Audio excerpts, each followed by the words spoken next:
नमस्कार. आपली न्यूजमध्ये तुमचं सर्वांचं सहर्ष स्वागत आहे आणि आपण बघत आहात आपली न्यूज.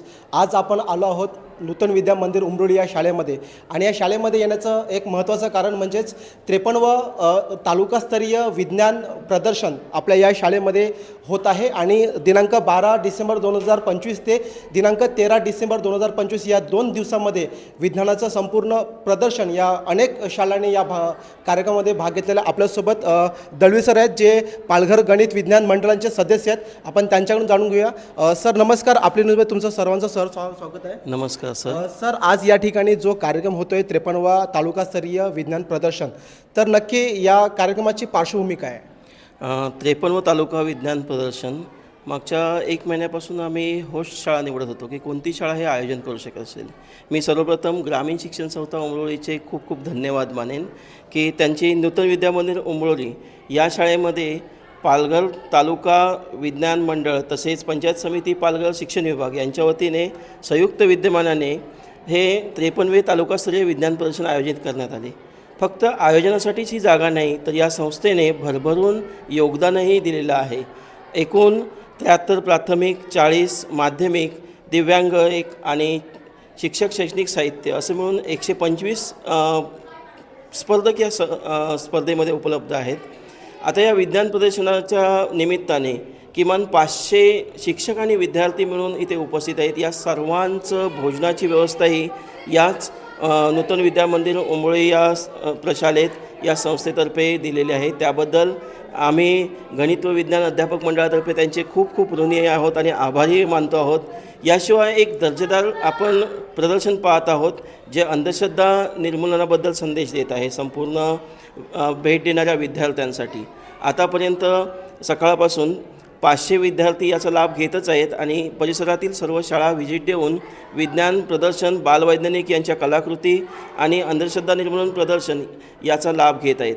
या संस्थेने केवळ अन्नदानच नाही तर संपूर्ण मंडप व्यवस्था, सभामंडप, त्याचप्रमाणे सर्व विद्यार्थ्यांचा चहा नाश्ता हे सर्व गोष्टी अगदी आपुलकीने आणि अगदी आपल्या घर समजून, कुटुंब समजून दिलेलं आहे. संस्थेचे पंचायत समिती पालघर शिक्षण विभाग आणि गणित विज्ञान मंडळ अध्यापक मंडळ पालघर यांच्यातर्फेही आम्ही खूप खूप ऋणी आणि आभार मानतो. या शाळेचे मुख्याध्यापक आदरणीय संजय घरत सर यांनी अतिशय अभ्यासपूर्ण असं नियोजन करून त्यांच्या सर्व शिक्षकवृंद, कर्मचारीवृंद यांनी गेले 3 दिवस रात्र मेहनत करून कोणतीही उणीव जाणू दिली नाही आणि तेच या यशस्वीतेचं मुख्य कारण आहे. धन्यवाद सर. सर आतापर्यंत एकूण किती शाळेने या ठिकाणी भाग घेतलेला आहे किंवा इवन कोणकोणते असे त्यांना कॅम्पेन दिले होते ज्याबद्दल या ठिकाणी उपक्रम सादरीकरण झालेलं आहे? ओके. परिसरातील आतापर्यंत 7 शाळांनी व्हिजिट केली आहे. यामध्ये पडगे आश्रमशाळेचे सर्व विद्यार्थी, या शाळेचे नूतन विद्या मंदिर उंबरोळी या शाळेचेही विद्यार्थी, कारण आज त्यांच्यासाठी अध्यापनाचा दिवस नाही पण एक वैज्ञानिक अनुभवासाठी या शाळेच्या सर्व विद्यार्थ्यांनी व्हिजिट दिलेली आहे आणि परिसरातील सर्व जिल्हा परिषद शाळांनी, या उंबरोळी केंद्रातील जिल्हा परिषद शाळांनी व्हिजिट दिलेली आहे. आणि फक्त भेट म्हणून आले नाही तर अभ्यासाची एक क्षेत्रभेट जी आपण म्हणतो तीही परिपूर्ण झालेली आहे. सर मी काही शाळेला आपल्या या विभागामध्ये ज्या ठिकाणी प्रदर्शन आहे विज्ञान प्रदर्शन त्या ठिकाणी भेटी दिल्या.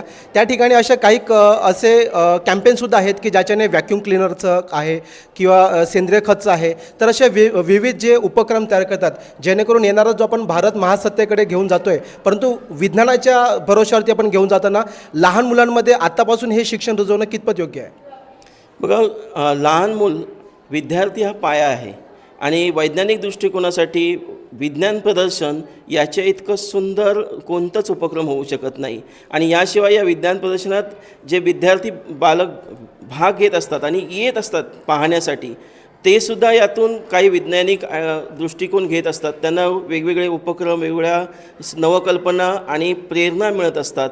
त्यामुळे विज्ञान प्रदर्शने ही अवश्य भरली जावीत आणि पालघरसारख्या भागात एक गरीब विद्यार्थ्यांचा जो भाग आहे जिथे आपण म्हणतो की आदिवासी बहुल तालुका, यातील विद्यार्थी ज्यावेळी क्षेपणास्त्रासारख्या प्रतिकृती तयार करून आपली झेप अंतराळापर्यंत आहेत हे दाखवून देतात, एवढं नाविन्य या प्रदर्शनात आपल्याला पाहायला मिळतं. धन्यवाद सर.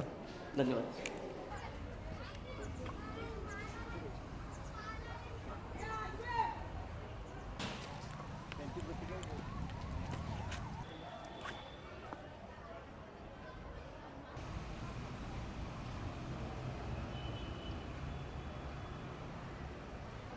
नमस्कार, आपल्यासोबत आहेत नूतन विद्या मंदिर उमरोली शाळेचे मुख्याध्यापक आदरणीय संजय घरत सर. आपण त्यांच्याकडून जाणून घेऊया की आपल्या शाळेमध्ये होत असलेला 53वा तालुकास्तरीय विज्ञान प्रदर्शन. तसेच या ठिकाणी आपण व्हिडिओच्या माध्यमाने पाहू शकत असाल की शाळेच्या पहिल्याच सुरुवातीलाच गेटमध्ये आपण एंट्री केल्यानंतर आपल्याला दिसत आहे ती म्हणजे परसबाग. आणि या परसबाग अत्यंत सुंदरनीय असं फळंसुद्धा या ठिकाणी लागलेले आहेत आणि याला घेतलेली विद्यार्थ्यांची मेहनत आपण त्यांच्याकडून जाणून घेऊया. नमस्कार सर, तुमचं या ठिकाणी स्वागत आहे. नमस्कार. नमस्कार सर, सर्वप्रथम अभिनंदन करू इच्छितो की या प्रत्येक आपल्या पालघर तालुक्याचा विचार केला गेला तर मराठी शाळा असू द्या किंवा माध्यमिक शाळा असू द्या, इंग्रजी माध्यमाची शाळा असू द्या, परंतु आपल्या शाळेला मान भेटलेला आहे तो म्हणजेच जिल्हा परिषद पालघर शिक्षण विभाग तसेच पंचायत समिती यांच्यामार्फत जो काही 53वा तालुकास्तरीय विज्ञान प्रदर्शन आहे तो आपल्या नूतन विद्या मंदिर उमरोली या शाळेमध्ये होत आहे. तर त्याबद्दल किती आनंद आणि किती मनाला खूप छान किती वाटत असेल? खरोखरच चांगलासा प्रश्न आहे, कारण जिल्हा परिषद पालघर पंचायत समिती शिक्षण विभाग यांच्या माध्यमातून आणि आमची ग्रामीण शिक्षण संस्था नूतन विद्या मंदिर उमरोळी यांच्या संयुक्त विद्यमाने आज 53वे तालुकास्तरीय विज्ञान प्रदर्शनामध्ये जे गट जे आहेत, प्राथमिक गट, माध्यमिक गट, काही दिव्यांगाचं आहे, काही आदिवासी विभागाचे काही प्रयोग वगैरे आहेत आणि जवळजवळ 125च्या दरम्यान हे सर्व प्रयोग आणि तालुक्यातील 125 शाळा यात सहभागी झालेल्या आहेत.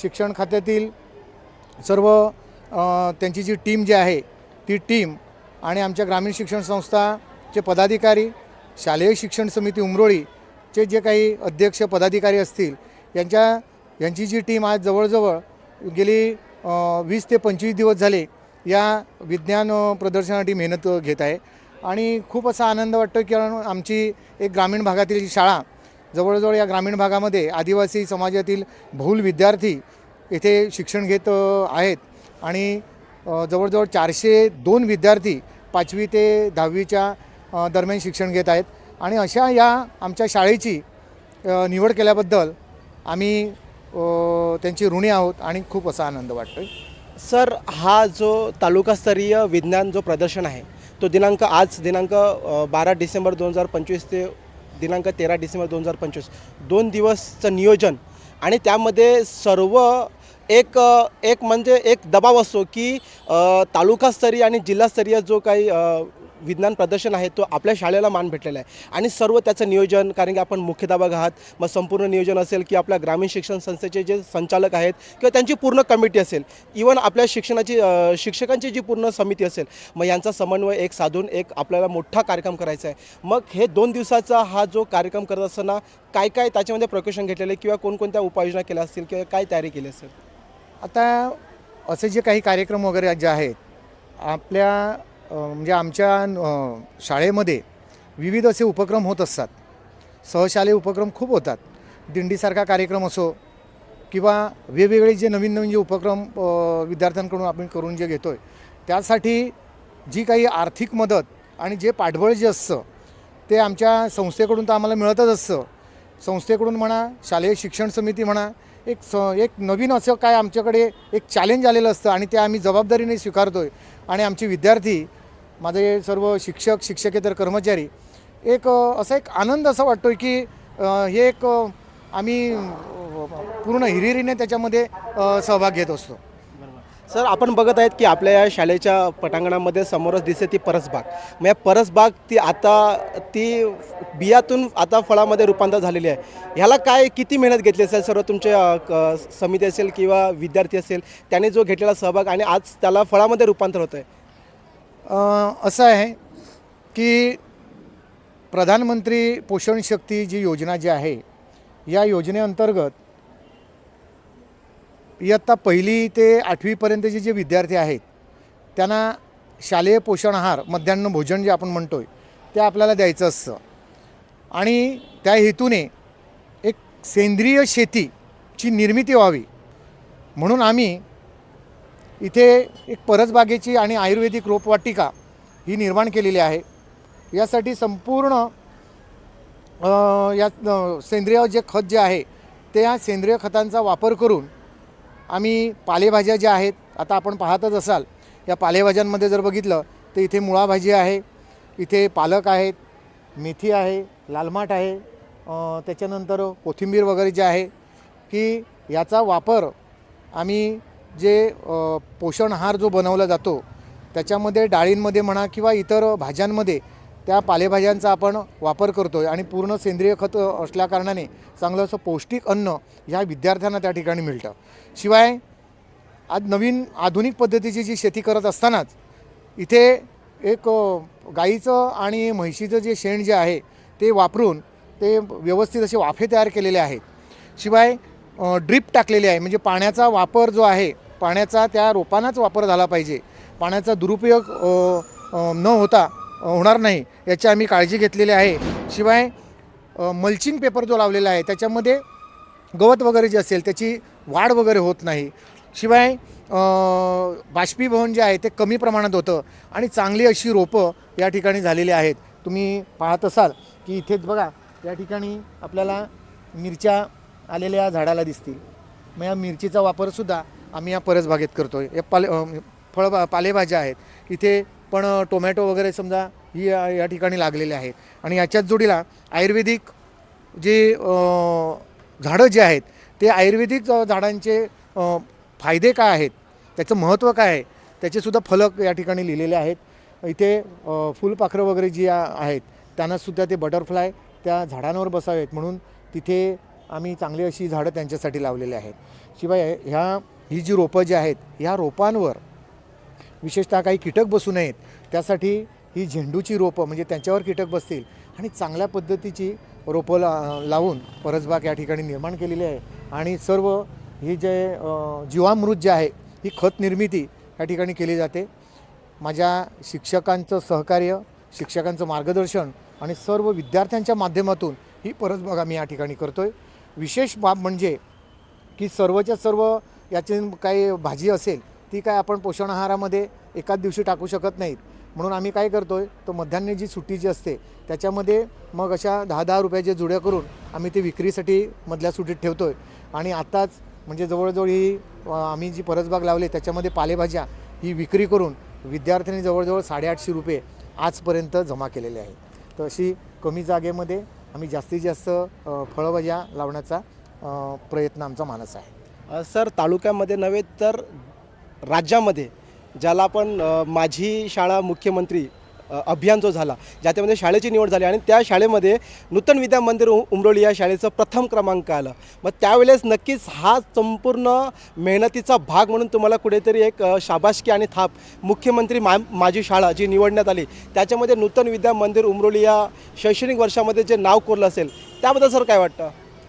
नाही, त्याबद्दल जो आपला मुख्यमंत्री माझी शाळा सुंदर शाळा हा जो पहिला टप्पा जो झाला या टप्प्यामध्ये तालुका स्तरावर ग्रामीण शिक्षण संस्था नूतन विद्या मंदिर उमरोळी या शाळेला प्रथम क्रमांक त्या ठिकाणी मिळाला. परसबाग तर आहेच, पण इतरही ज्या काही भौतिक ज्या शाळेच्या ज्या काही सुविधा असतील, स्वच्छतागृह असतील, संगणक लॅब असेल, आणखीन ज्या वर्गखोल्या असतील, पिण्याच्या पाण्याची व्यवस्था असेल, म्हणजे इतर ज्या बाबी ज्या आहेत या भौतिक सुविधा आणि जे काही शैक्षणिक आमचे जे काही उपक्रम वगैरे जे आहेत विद्यार्थ्यांना आम्ही जे देतो त्यामध्ये प्रॉपर विद्यार्थ्यांना चांगल्या पद्धतीने मार्गदर्शन करून त्याचं हे जे परीक्षण वगैरे झालं आणि त्या परीक्षणामध्ये आमच्या शाळेला प्रथम क्रमांक मिळाला याचाही आम्हाला निश्चित अभिमान आहे. आतासुद्धा एक तिसरा टप्पा आहे आणि या तिसऱ्या टप्प्यामध्ये आम्हीसुद्धा लिंक भरलेले आहे. त्याचबरोबर त्या ठिकाणी ज्या काही सुविधा वगैरे ज्या असतील त्या सुविधाच्या माध्यमातून आम्ही प्रयत्नशील आहोत. धन्यवाद सर. तसेच या ठिकाणी आपल्याला पाहायला भेटत आहे की नूतन विद्या मंदिर उमरोली या शाळेचं नाव का लौकिक होतं आहे, कारण की या शाळेमध्ये शैक्षणिक दृष्टिकोनातून जे काही विद्यार्थ्यांना शिक्षण दिलं जातं आणि या देशाचा एक भवितव्याचा एक नागरिक, सक्षम नागरिक किंवा एक अधिकारी किंवा तो त्याच्या आयुष्यामध्ये एक कसा उंच भरारी शिक्षणाच्या माध्यमाने घेऊ शकेल, त्याच्या वैयक्तिक जडणघडण कशी असेल याचा संपूर्ण उपाययोजना या शाळेमध्ये घडवलं जातं. अनेक शिक्षकांनी या ठिकाणी त्यांची मेहनत आहे, तेव्हाच या शाळेचं नाव सुंदर शाळा मुख्यमंत्री अभियानच्या अंतर्गत प्रथम क्रमांक म्हणावा किंवा आता जो चालू असलेला 53वा तालुकास्तरीय विज्ञान मंडळ ह्याच्यामध्ये प्रदर्शनामध्ये या शाळेची निवड केलेली आहे. म्हणून ह्या शाळेचं नाव ह्या पंचक्रोशीमध्ये नव्हे तर महाराष्ट्रामध्ये प्रथम क्रमांकावरती आहे. धन्यवाद.